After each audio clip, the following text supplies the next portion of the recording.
Mari kita baca firman Tuhan di Kisah Para Rasul, pasal 13 ayat 22. Setelah Saul disingkirkan, Allah mengangkat Daud menjadi raja mereka. Tentang Daud, Allah telah menyatakan, "Aku telah mendapat Daud bin Isai, seorang yang berkenan di hatiku dan yang melakukan segala kehendakku." Hari ini kita akan belajar ada dua hal yang membuat Saul disingkirkan oleh Allah. Yang pertama, kita baca di 1 Samuel pasal 13 ayat 13 sampai 14. Kata Samuel kepada Saul, "Perbuatanmu itu bodoh. Engkau tidak mengikuti perintah Tuhan Allahmu yang diperintahkannya kepadamu. Sebab sedianya Tuhan mengokohkan kerajaanmu atas orang Israel untuk selama-lamanya. Tetapi sekarang kerajaanmu tidak akan tetap. Tuhan telah memilih seorang yang berkenan di hatinya, dan Tuhan telah menunjuk dia menjadi raja atas umatnya, karena engkau tidak mengikuti apa yang diperintahkan Tuhan kepadamu." Yang pertama, karena Saul melakukan perbuatan bodoh yang tidak mengikuti perintah Tuhan. Saul diperintahkan untuk menunggu Nabi Samuel selama 7 hari di Gilgal, supaya Samuel mempersembahkan korban bakaran dan korban keselamatan kepada Tuhan Allah. Namun ketika memasuki hari yang ke-7, Saul melihat rakyatnya mulai berserakan dan mulai meninggalkan dirinya. Saul kemudian mengambil inisiatif menggantikan posisi Samuel, mempersembahkan korban bakaran dan korban keselamatan kepada Tuhan Allah. Dan ketika Saul baru selesai mempersembahkan korban kepada Tuhan, datanglah Nabi Samuel. Samuel sangat marah karena Raja Saul tidak mengikuti perintah Tuhan. Di sini kita belajar apa yang menurut kita suatu inisiatif yang baik, belum tentu itu berkenan di hadapan Tuhan. Meskipun kita diberikan posisi atau kepercayaan yang besar oleh Tuhan, kita jangan seenaknya. Jangan mentang-mentang kita adalah seorang pejabat atau memiliki kekuasaan yang tinggi, kita mengabaikan perintah Tuhan. Jangan karena kita menjadi orang penting atau orang yang memiliki kekuasaan, kita meremehkan seorang hamba Tuhan. Jangan karena kita melihat orang-orang yang mendukung kita atau orang-orang yang selama ini menopang kita, atau kita melihat bawahan kita mulai kehilangan kepercayaan kepada kita atau mulai meninggalkan kita, maka kita tidak melakukan apa yang seharusnya kita lakukan. Kita berusaha mengambil posisi orang lain. Kita berusaha mengerjakan bagian orang lain yang tidak sesuai dengan kehendak Tuhan. Kita harus berhati-hati. Jangan sampai apa yang Tuhan sudah berikan, apa yang Tuhan sudah percayakan kepada kita, suatu posisi yang bagus, suatu posisi yang penting, akhirnya Tuhan sendirilah yang akan menyingkirkan kita karena kita melakukan perbuatan bodoh yang tidak mengikuti perintahnya.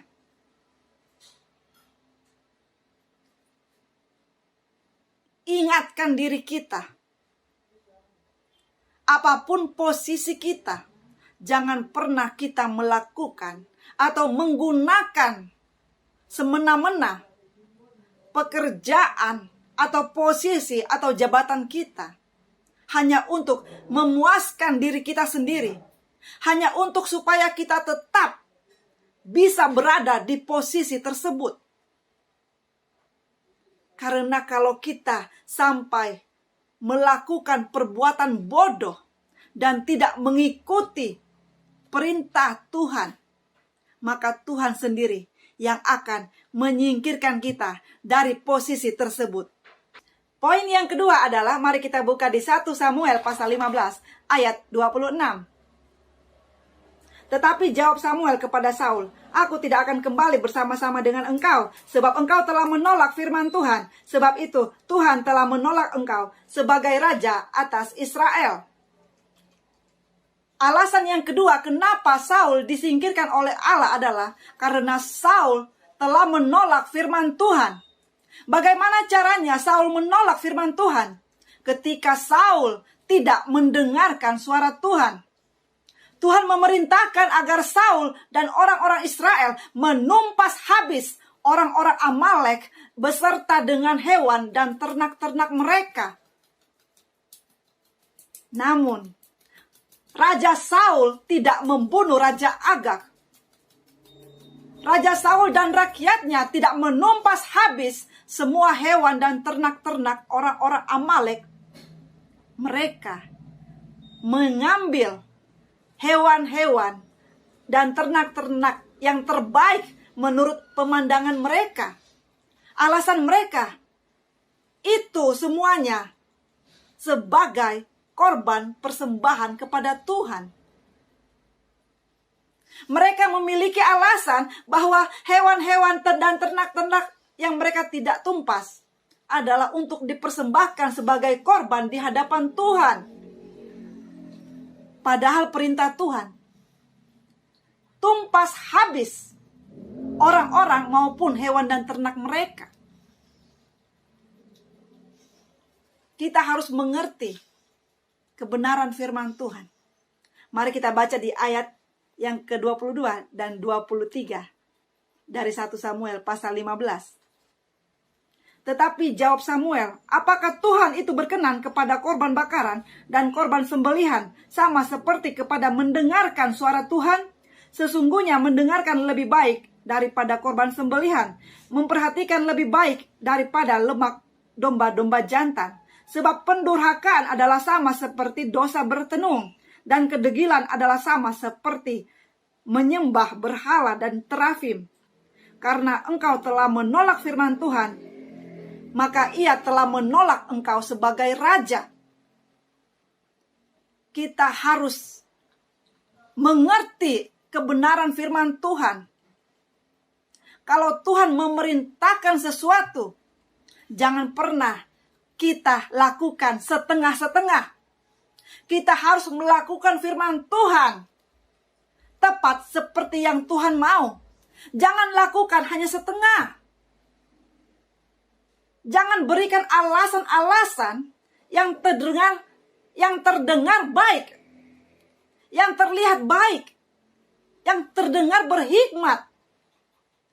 Tuhan tidak butuh penjelasan kita. Tuhan tidak butuh alasan kita. Tuhan mau apa yang Ia perintahkan, itu yang kita lakukan. Saul telah melakukan hal-hal yang tidak seperti perintah Tuhan. Saul mengikuti apa kata rakyatnya. Saul lebih takut kehilangan rakyatnya daripada kehilangan perkenanan Tuhan.